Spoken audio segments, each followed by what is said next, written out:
For that, just a quick thing about the lightning talks. There are advertisements in between the speakers, so if you have something to advertise like, I know a good place for lunch, or we're hiring, or we're having a bath, or whatever else you have to say, in between the speakers, wander up close, and then you'll be using this microphone while they're playing with their computers there. But that's still 2 hours away. Right now, we're going to worry about our first speaker, and I need to say that you should be worried, but I do not wear the current Yapsy badge at the current Yapsy. I switch. Today I'm wearing Chicago #1 from 2006 and Copenhagen from 2008. I will be switching at lunch and at the afternoon snack each day. I have 9 different sets, 18 Yapsies, so you'll want to wander by and see me a couple times a day to see what I'm wearing. However, I'm not the only one who's making a bold fashion choice in this direction. Somebody brought more than enough shoes that he can switch and have different shoes every day and in the evening. Here he is. He is the wild man of Shadowcat, who's held in check only by the calm, reasonable adult of Matt Trout.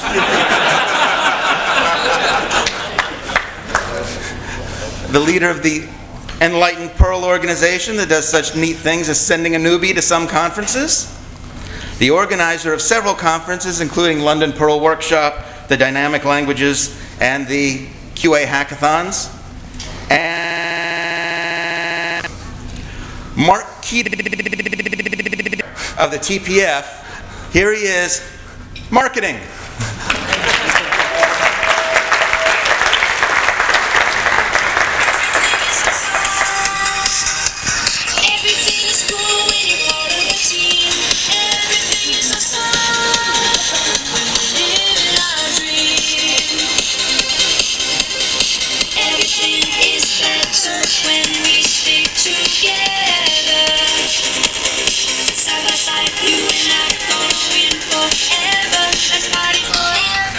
So no copyright claims this year, Todd.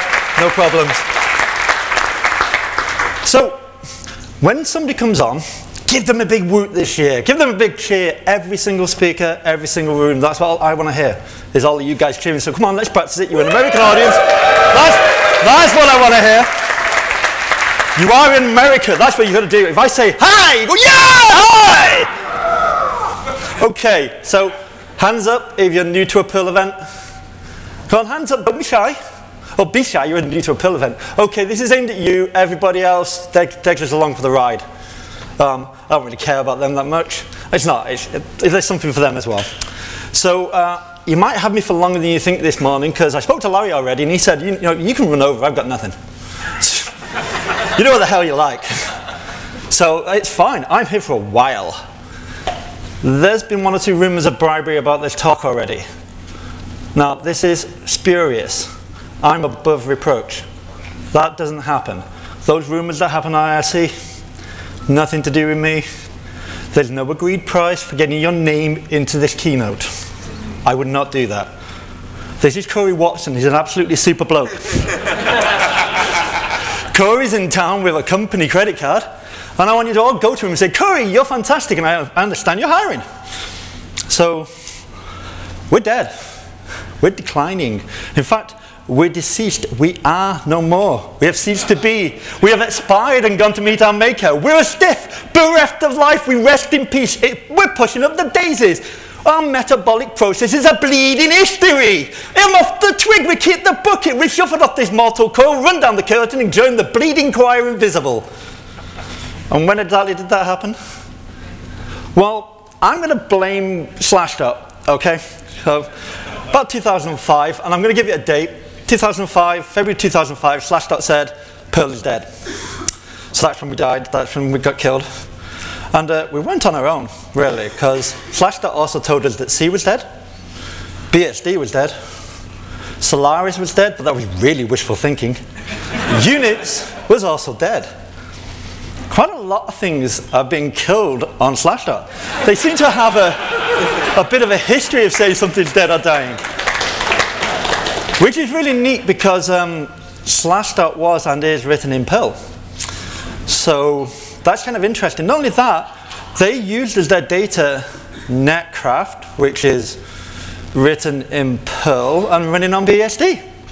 So that's interesting to me because what you're saying to me is we used two dead things to determine that those dead things were dead, using the dead thing to analyze the usage of the dead thing, and then we allow people to comment on that dead thing being dead with a dead thing. Speaking volumes for the level of research that was done by Slashdot there. I think people sometimes declare something dead because they don't use it. And over here in Perl land, we were so happy. We didn't all behave rather oddly to this. Actually, we did. We mostly got angry. Some people are still frothy and we don't let them out. They're still taking their Librium and sitting in the corner, wondering where the language touched them. A lot of people got very responsive, then we got resigned, then we got sad, then we started to ignore it. We went through the stages of grief. Except the language didn't die. And I know what you're going to say now. You're going to say, prove it. Well, I'm going to say, comfortably, and I think Larry's going to back me up. I'm not going to ask him really, but Larry's going to back me up and say that Perl is more like a natural language than it is a computer language. So let's use natural languages to judge it. Because we can do that. Natural languages can be declared dead. Latin was. No native speakers. No growth in native speakers. No evolution of the language. And you can't even count things like Welsh. Welsh is not alive. The language is not actually evolving. They have no modern words. They don't have computer. They don't have gramophone. They don't have It's My Round. It's not an evolving language. I have Welsh family. They're now dead. Did that go out on the internet? Are you censoring me live?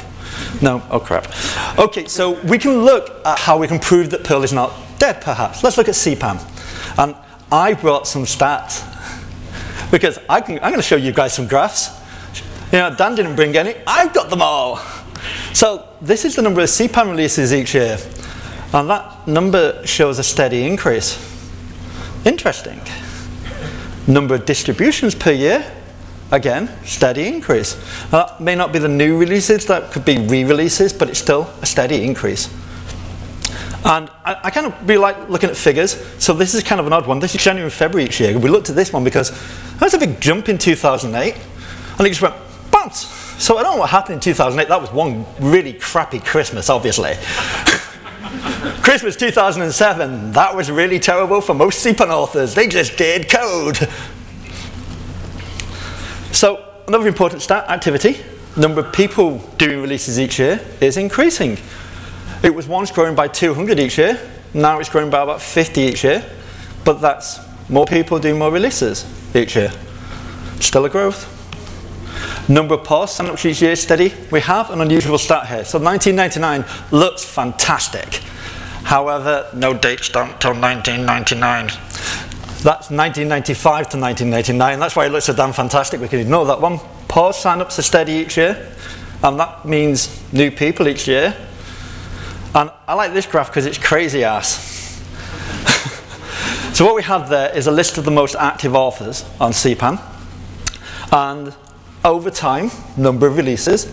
And we can see that the most active people become more active over time in this prominently dead language. And I'm going to ask you all a question now. Dude, are we vampires?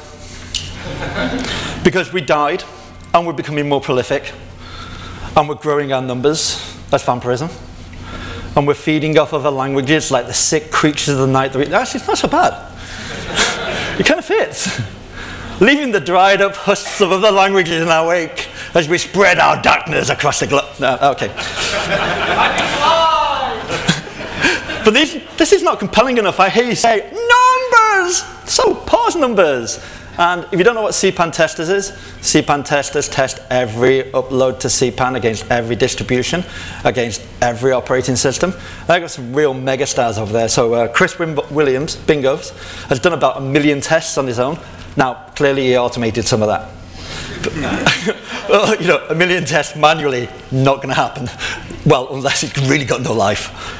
So there's 11,282 PAWS accounts. Now, unfortunately, nearly 5,000 of those nobody has uploaded. Doesn't mean they haven't committed to another project, just that they've got none of their own. But that does mean that 6,500 people are on CPAN and prolific with PAWS accounts at the moment. And they've uploaded 102,000 releases. So that's not too bad. And 30,000 of those are original. There's 220,000 on CPAN and BACPAN. And if you're not familiar with what BACPAN is, it's the area where we send CPAN modules to, well, become zombies, I guess. Let's keep that undead metaphor going. That's where our zombies are. That's where our army of children that we release on the world are. None of this includes the dark pan. And every time I ask people how big the dark pan is, they do this. They go, it's about 10 times. It could be 2 times. It could be 200 times. But they go, it's 10 times the size of CPAN. It's not 10 times the size. Nobody knows the size of dark pan. That's why it's dark pan.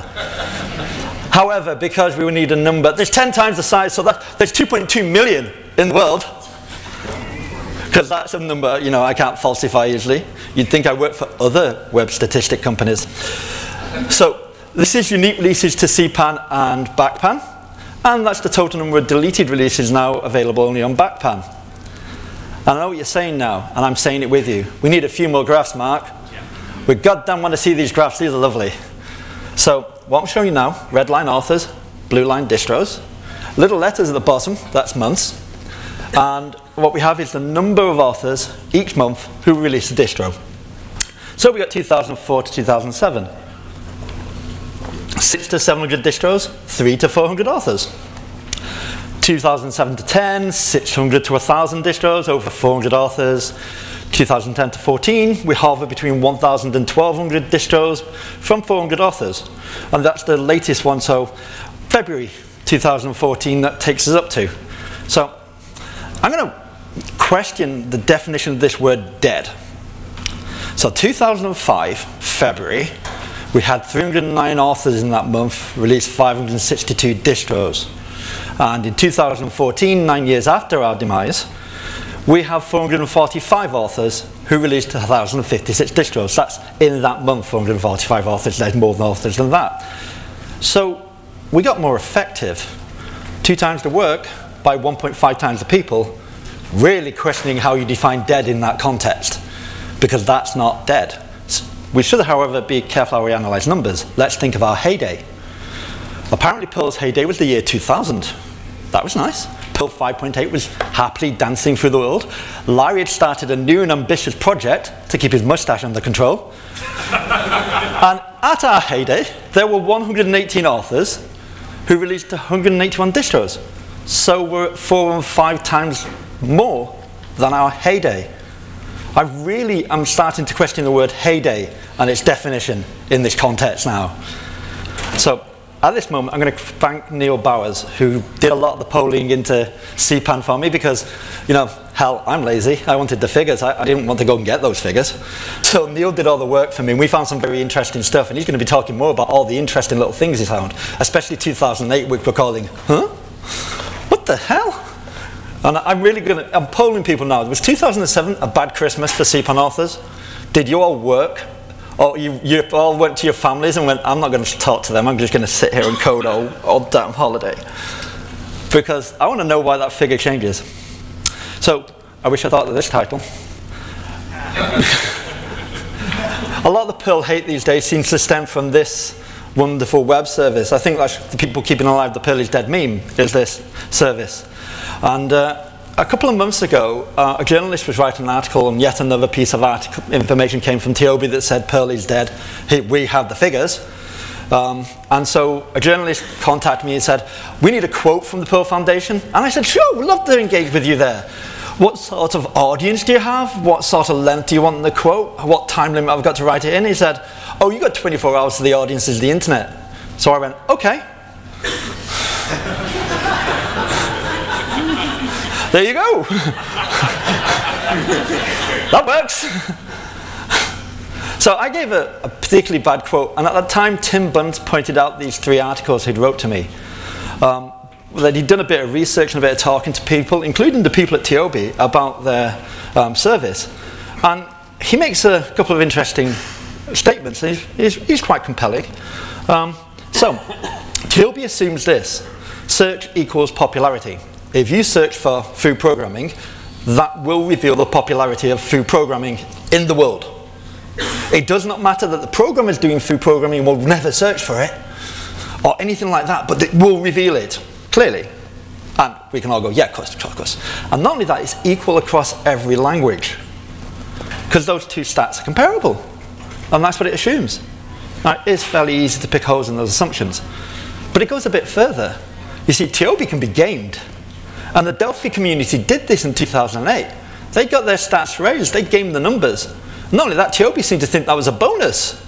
So I've got to say to you now, let's put the darkpan numbers into CPAN. So we've got 2.2 million releases on CPAN. And there's at least 60,000 authors on CPAN. We don't name them. I wish I'd have actually known that information. I could have made some kind of quote that said, well, the value of using this service to make deductions when it's based on erroneous assumptions and it's freely open to the corruption of data really calls into question the veracity of any statistic gained from it. However, I said, we have Perl, and we're sleepy, or something similar. Look up Tim's articles, they're really, really interesting. You can just Google his name and Google TOB. And Tim's here at the conference, so say hi to Tim. So Ovid also pointed out another problem we have with looking at statistics this way and how we read graphs and trends. So take this, for instance. If I said Firefox is 20% less popular, would you assume Firefox was dead and or dying? No, you wouldn't. You might say things like, well, it's lost market share. It's a wider field that it's competing in, and it's losing competitive mind share. That's a nice term. And it's a term you should use. That's what we've done. But when it's not dead or dying, and actually, neither are we. You should follow Ovid, by the way, on social media and on his blogs. He's got quite an interesting style of talking. He's very conservative, reflective, which doesn't match his politics. But he does have a very, very placid way. So there is a downward trend in Perl, though, and that's in jobs. Perl job requests. You wouldn't think so if you're here, because apparently everybody's hiring. Chris is hiring. You're hiring, aren't you, Chris? Eventually, see? Chris is hiring. So there's a downward trend in new Perl jobs. And last year, VM Brasseau wrote a very interesting article. What she basically stated is that there's a market that's tipped towards experts and experience. And this creates a very big problem of anybody trying to not only enter that market without that expertise, but also people trying to buy Perl developers without where the cost of doing so is too high. So there needs to be more startups, more young people, a varied culture that's fostered in the community. And I think by that we mean not focused on and obsessed about, because then we're in the corner with the Librium again. However, it's not all bad news, because I did some more stats. You want more graphs. I can see you looking at me going, give me graphs, Mark! So I'm going to give you more graphs, clearly. More graphs, thank you! I don't pay these people. You owe me beer, you're in my talk now. So, on this graph, we can see the decline in Perl jobs. However, the same graph will show you the number of jobs searched for iOS and Android, and they're really damn groovy. And we got more jobs requests than them. So there's an interesting stat. Doesn't really mean anything, but it's an interesting stat. There's still more requests for Perl jobs than there is for people wanting iOS jobs. And from what I hear, you've got to be an iOS developer these days, because then you can put a single app on the App Store and you'll be a single developer, and then you'll have a team, and then suddenly you're Candy Crush or something. And Facebook will buy you for $1 billion. That's I understand everybody's market plan now, isn't it? Build an app, whatever, call it crappy.com, and then hope Facebook buys it for $1 billion. If you compare us to other dynamic languages, let's stick within our own languages though, you'll see that all of us follow the same sort of trends. Python seems to be breaking that trend a little bit. However, that's going to be an interesting trend once Google moves away from them, which they are doing. So the biggest one there is, look at this change in Java. Java has dropped by half. So Java's lost 50% of their jobs. So Java's dead, y'all! No, it's not. But it's not dead. And you could say from this same graph will tell you that apparently so is Ruby is dead, because they got the same decline, they're matching the same graph stat. This is the problem with reading graphs. So conclusions for the stat and analysis fest of this wonderful talk. Well, first of all, joining us in the not quite living but still very actively mobile dead is World War /start. Tiobe, he's being filmed by Martin Scorsese and will be starring Robert De Niro and will have no doubt violent scenes. And there's a certain level of moist teenage crush about Pearl, because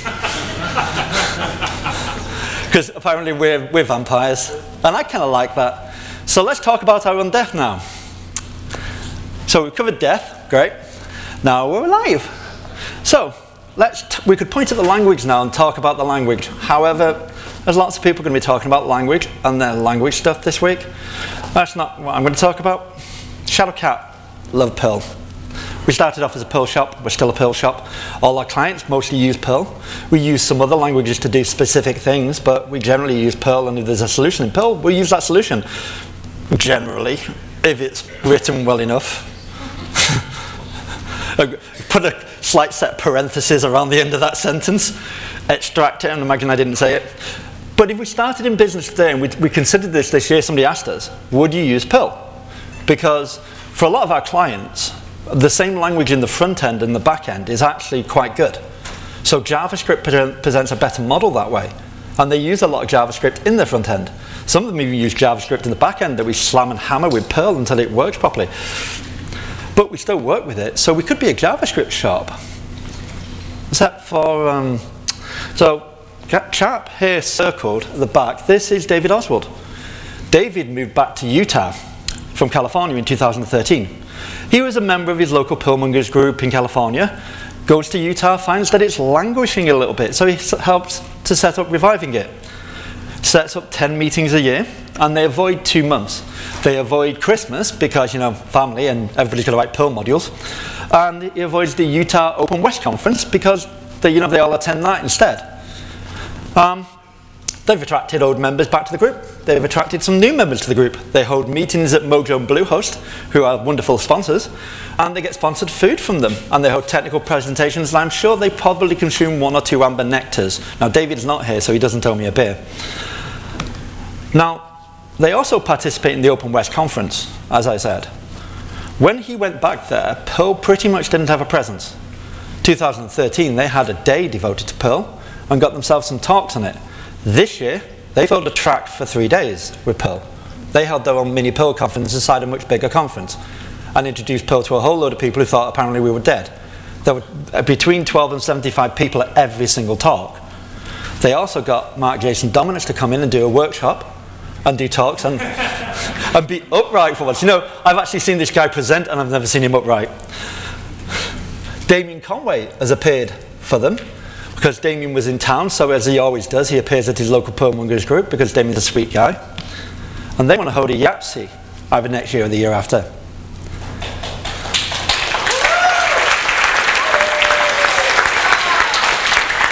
And this is Bangkok PM. And last month they held the first ever Perlmongers meeting in Thailand.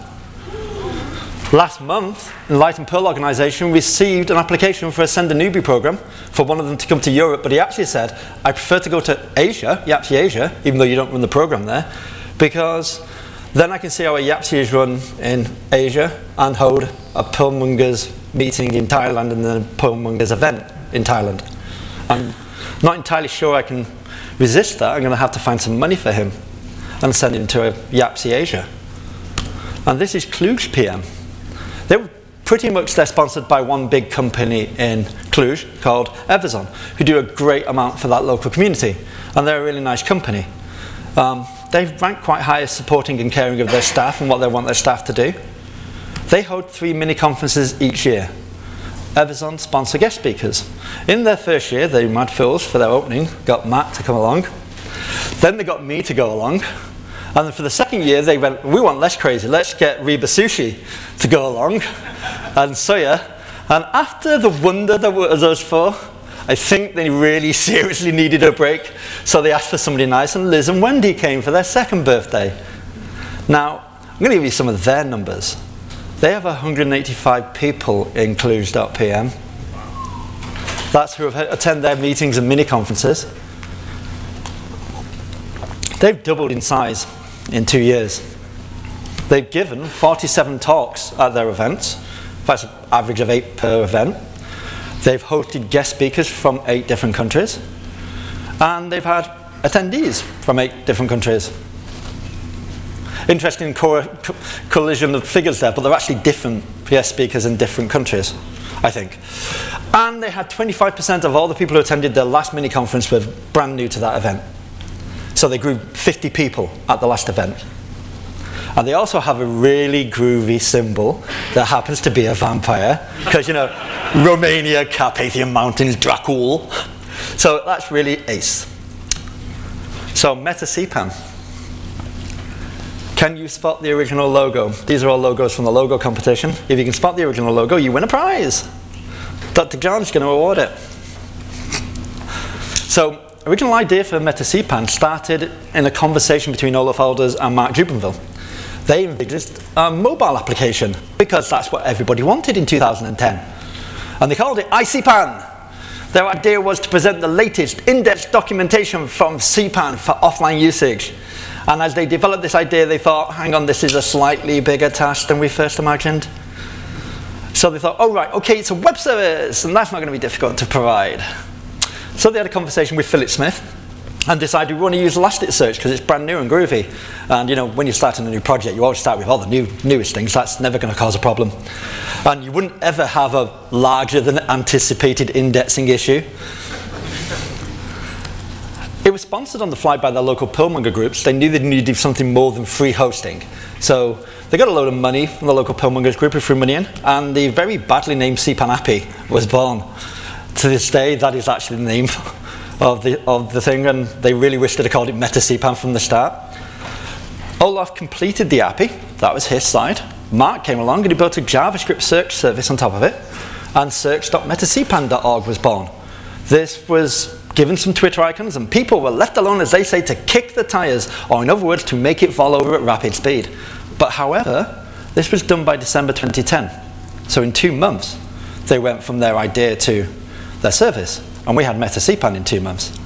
And then thankfully in 2011, Moritz came along. And Moritz completely gutted the whole of the code. Rewrote a load of the Elasticsearch, and then he also rebuilt the metacpan.org as a site wrapper on top of the API for the Google Summer of Code. And that's where Meta CPAN comes from. An idea between 2 Perlmongers, a few others that threw money in, 1 committed volunteer who really, they just went, wow, he's really, really committed and young, give him lots of work to do. It's really grown. There was a competition for a logo that was sponsored by the Enlightened Perl organization. There's been a lot of generous sponsorship, and they have 100 contributors to the core over there. And they've been sponsored by all of these people. And some of these people have got continuing sponsoring. The big one in the center gives them a stupidly big server to play with, which makes it fast and reliable-ish. So they've matured, improved, they're always looking for more help. This year they've got a student as part of GNOME, but GNOME, is that actually how it's pronounced? Is that right? Because Dan said GNOME. Is it GNOME? No. I thought it was GNOME. GNOME. GNOME. It's GNOME. They've got to pronounce the G there, I've done. Okay, no problem, good. And they're also in the Google Summer of Code. So, have you heard of this? You must have heard of this. Everybody's heard of this, right? So, this is Perl Weekly, and this is Gabor. And now, he owes me a beer, even though he didn't turn up. He had a conversation in July of 2011 with Cayman about the JavaScript Weekly. And on the 1st of August, he launched the Perl Weekly. And in 2 days, he had 200 subscribers. In 2 months, he had 2,000 subscribers. Around issue 78, I think his brain finally fizzled out, and he added a new component, which was a second editor. That gives us also a second person to work on the thing, so Gabor can take a holiday. But he's always had people submit, so submit corrections. This guy submits quite a lot of them. I've even submitted some. And now we've got about 5,500 subscribers to it. The Perl Weekly is a digest. It takes all of the broad spread of Perl information and goes, right, digest it down to some core components. It's led by an editor, so whatever they consider important is there, but that's fine. Because you're still getting a digest, you're still getting pointed to places. And there are 2 of them who do it, and they do that job well. They've passed 150 editions. And it'll be their anniversary pretty soon. In fact, the 1st of August will be their 3rd anniversary. It's very easy to work out. Well, 3rd if you count that way, 2nd if you count other ways. Depends how you count. I say 3rd. So successful Perl projects, different focuses, different aims, different committers. But they do a similar job. They satisfy a need or a requirement, and they're scratching an itch, but they're also a common bond or glue between lots of different developers and people. So I actually could have chosen from all of these different ones. So Rakudo, Mugalicious, Dbit, Catalyst, Dancer, Moose, Moo, Devil Declare, Test, Poe, Pad, Plaque, Carton. I can insult a lot of people in all of those ones too. I chose those two because they were nicely contrasting in what they do. One of them is a code project and the other one's an admin project. And I really like looking at this site.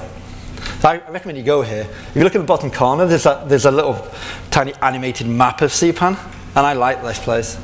And you should go and look at it. Or perhaps you should wait for this to crash. We're just going to wait for my computer to crash now. I'm going to blame John. John, that's your fault. Okay. What did you do to it, man? Damn it, Steven. Damn it, Steven. You know, he had troubles with his laptop last year, and I didn't.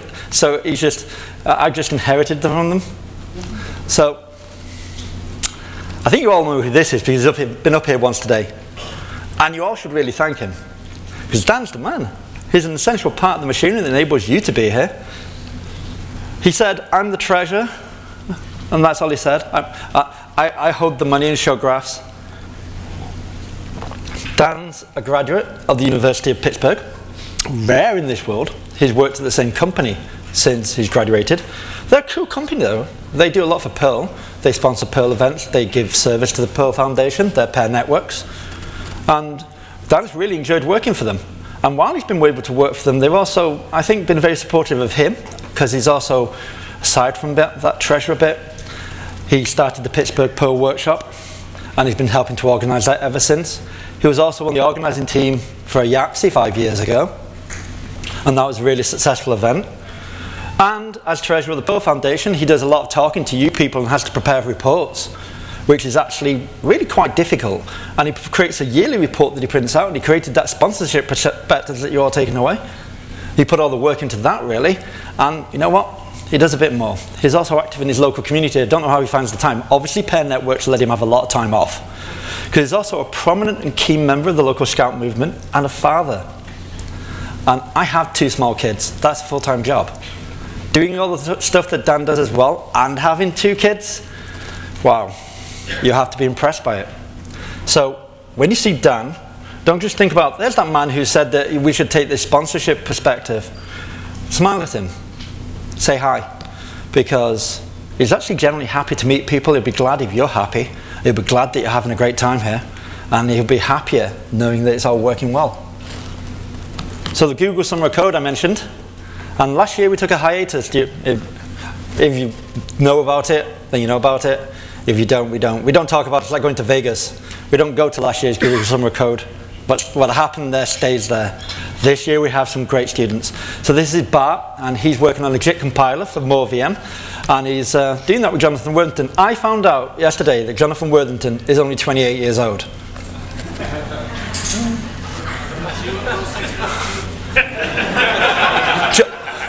Jonathan's only 28 years old. Dude, he's done some serious partying in his time. Vampire longer than the rest of us. There's Chiraka. He's done Pirate, Improved Performance and Method Signatures, and Ren is helping him with that. I loved what Spell Checker was doing to all these things I was typing in. So this is Rennie Durbin. This is Philippe, and he did LWP and HTTP modules with SSL support, and Frogs. Tobias is helping him with that by mentioning him. And then there's a guy called Francisco. He's called Skull Blocks. And he's doing functional enhancements and developing of new features for Google at Home. I don't even know what that means, and I've read it to myself several times. I still can't pass that sentence. But Muddler's helping him with that, and obviously it's doing him a world of good. And this is Talina, and she's doing Meta CPAN, Weber Trust, and bug fixes happy, and Olaf is helping her with that.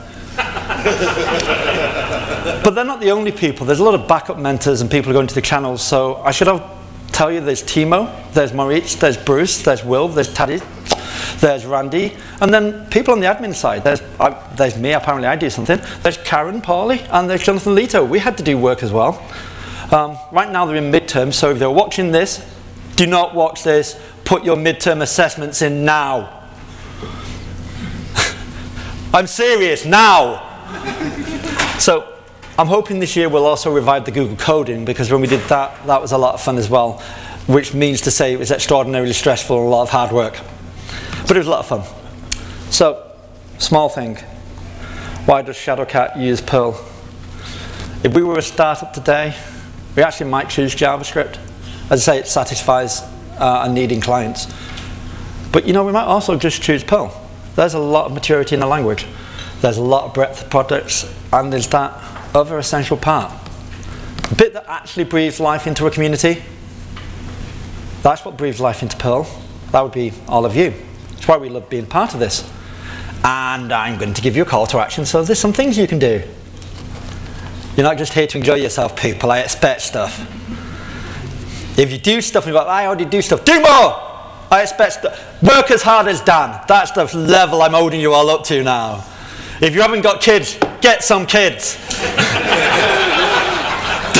That's not a call to go out and get somebody else's kids, by the way. I want that completely known. Do not go out and steal other people's children unless you want mine. I'm willing to give them away. They're delightful.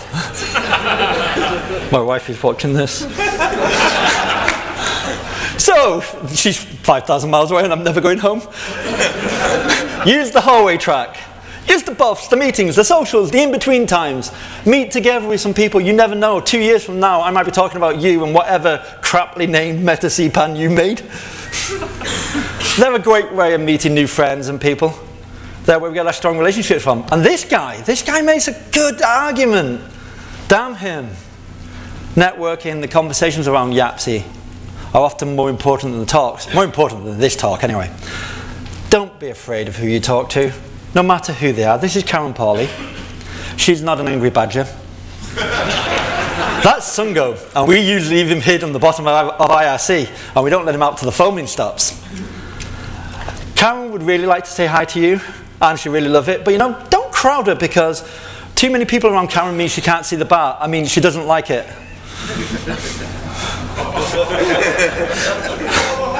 I can't even run home now. She's really sweet. She's from the UK. Don't crowd her, but do say hi and smile at her. She does a very hard job, and she has to remind people all the time how crap they are at getting answers back to her. I'm not pointing at anybody myself right now. Join in a project if you're not going to found one. Don't say this. Everybody says this. But you know what? Nobody's good enough, to be honest. You can be placed really badly. You can be asked to do things you can't do, and you could open your mouth and go, but I really can't do that. But nobody's good enough, and if you are that good, hell, why aren't you producing all those groovy things I'm talking about? We all need a little help. I also want you to talk a little more, shout a little more about things. Shout on social media, shout on your blogs. All of this is really important. It does get attention drawn, and perhaps we can game Tiobi. Hell, why not? Delphi community did it. Let's make a concerted effort to screw their statistics and make it really disproportional. Because that would be hilarious. Wouldn't that be good? And then we'll go, no, actually what happened was 1 million people turned up to our Yapsy. They were all out in the hall. They were hidden 10 times. We invited Backpan that year. Along with Darkpan and Linkin Park. And everybody turned up. So use social media, use a blog, use some communication, and join in a group or an organisation. You know, they run off volunteers. There's the Perlmongers. I already showed you how some Perlmongers have done great things and can continue to do great things. And if you travel around, go visit your local Perlmonger group. Damien Conway does it. You might meet him on a sort of random occasion. I've done that before. Go to events, and you know, you can offer to help out at events. The least you can do is clean up after yourselves, because often organisers are doing it. So you can do tiny things to make a big difference. You can drop those little stones down the hill that cause an avalanche. That's not a good metaphor. You can join in the organisations, like Perl Foundation, the Enlightened Perl organisation. You can join Yapsy Europe if you really want to. You can help them to survive, and you can do that by donating. I'm not going to be like Dan, you should all be giving money. Where's your money? Give me your money, I require it. I mean, give them to the organisations, they require it. You can donate here, and these organisations do a heck of a lot with the money. Dan mentioned a lot of the stuff. Core Maintenance Fund, grants, events. But they send a newbie, and CPAN testers relies entirely on donations. I made this statement a couple of years ago, and it's not happened yet, but if 20 companies give $20 a month, CPAN testers doesn't have any money worries. If 40 companies do it, they'll double in size. So if CPAN testers is really important to you and you can give $20 a month, you should do so. I put my money where my mouth is. Shadowcat, donate to it. So you can donate service, or you can try to do 1 million tests like bingos if you've got no life. Few final things. So last year I did a talk, right, 25 years of Perl, and I had to cut a lot of slides. And I cut some people out, and they were very happy about it. So to rectify that situation, I'm also not going to mention them this year. But I'm probably going to annoy a few more people. But I am going to say, this is Wendy. I could have spoken about Wendy. And I could have spoken about Liz. And I could have done a whole talk on those two. And this is Abigail. I could have done a talk on this man, and he's been to a huge number of, how many is it now? Because Jeff will know. How many events has Abigail been to? I'm sure he's beating you, isn't he? This is 27 for me, and he's within one or... He's within 1 or 2. They have a fight. It's not a very good fight, because they have to... I'm going to more yapsies than you. That's not a good fight. Hell, one of you is just going to outlive the other one, and that's going to win. Aha! He died! Aha! This is Andreas Koenig, and he's really involved with Pause, and he's a great guy. And this is Andrew. He's the Russian Yapsy oligarch. He's organised more Yapsies on his own than anybody else, but Chris is trying to catch up because he thinks that's a challenge. This is Barbie. He does CPAN testers. He also does ACT. And this is Philippe Bruhat of Yef, and he created ACT, and he's wanting to create ACT 2. There's a sequel. This time we can make it worse with social media. This is Guru, and you know, Tiny MST is his only friend. This is Brian Dufoy. I could have easily done a talk on Brian. I could have done a talk actually about Brock. Brock has organised conferences and events as well. I could have talked about Bruce. Now Bruce is already in Google Summer of Code as one of the backup mentors, but he also does quite a lot of other things. I could have talked about Casey, but you know what? Casey didn't bike here. Casey's biking to Washington or something. And he doesn't like us anymore, so no, I don't like Casey. Go away, Casey. This is Chris. I could have spoke about Chris, this year's events organiser. There's a Chris Prather scale of sleep deprivation. I'm about a 0.4 right now. That's mostly tired. Chris has once broken a 0.9 on his own scale. That man, he looked bad. I mean, he looks rough most of the time, but he looked really bad. This is Damien Conway. Who couldn't talk about him for ages? And I could talk a lot about Dave Cross. He's a really, really sweet guy. And he loves and desires hugs. If you see him, hug him. This is Dave Godin, and he's from CPAN Testers. And Dave Volsky frightens me. I'm a tall man, and Dave's so much taller than me. He's a sweet guy, but he's so much taller than me. But I could have talked about him, and I could have talked about Doctor Who a lot. In fact, maybe next year's keynote, Yapsy 2015, the Doctor Who keynote. Because, you know, no copyright claim problems there. I could have talked about Dylan, and Dylan's a sweet guy too. And Dylan's now working at Mozilla, so he's really happy. He's getting paid to work on open source. Yes, you can all hate him. And this is Edmund Vandenberg. He created the Send a Newbie program, and then he gave it to me, but with no documentation or idea of how to run it, and then he ran away. Unlike Florian, who did the same with Google Summer of Code, but Florian at least wrote a load of documentation of how to do it. And then he ran away. Is Florian here? You owe me a bit. And this is Jeff Avery, and we can talk about Jeff because apparently he's trying to outlive Abigail. And this is Hakeem Kassimali, and he co-wrote The Internet of Things, which is a great book, and you should read it because he snuck some Perl into that book. And everybody will tell you, in Raspberry Pis and everything, they all use Python. This uses Python to display, but it works so badly we've shoved a load of Perl in there. We didn't want to get moose on moo into a small component, obviously, but we did. And this is Heath, and Heath's a member of the Perl Foundation. He's a conference organiser, and he does a lot of work. And you know, never let this man near nuclear source material, and you don't have enough time to read that slide. And this is Ian Norton. Ian is an organiser of a conference, and also a member of his local Perlmongers, and organises meetings there. And Ilmari dedicates a lot of work to doing DBIH class, and I could have spoken about him. I would have had to censor a talk about this man.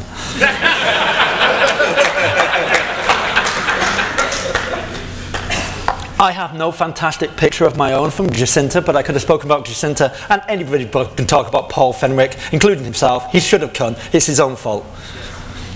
This is Jess Robinson, and she's already been mentioned by Dan, and Jess is a great person. I could have spoken at length about Jess, and I could have spoken about this man at some length too. I could have spoken about JT. I think he did a really great job of the Yapsy, and I think he did a really great job of talking to people in a calm, moderated voice. And I don't know who this guy is, but he keeps on sneaking into my slides. Every damn year. This is Leo Lapworth, and despite the fact that he got himself a nice big award, he still hides behind the scenes and does lots of work and doesn't say anything. And because I got him into last year's keynote and he was really embarrassed, this is Leon. He still does a lot of things, and he got himself crowdsourced to come here, and he's probably just as embarrassed again. And you gotta love his nice long hair now. He especially wants you to run your fingers through his hair. Because he likes to flick it. And this is Marcus Ramberg, who's done a lot of work in Catalyst and also in Modelicious. And Marty is not just the husband of Karen. You know, we can talk about the other things Marty does, such as cheat when he's driving. And this is Matthew, and Matthew dedicated a bit of time to putting into 5.2.0 this year, but he also does other stuff. He got me a lot of sponsorship when he was working at DYN. So, why don't you give me any sponsorship where you are currently? Infinity Interactive, you bastards, give me money. John, there you are, money. Sure. Oh, I mean, sponsor and donate to organisers and things, not to me. And I hate this guy.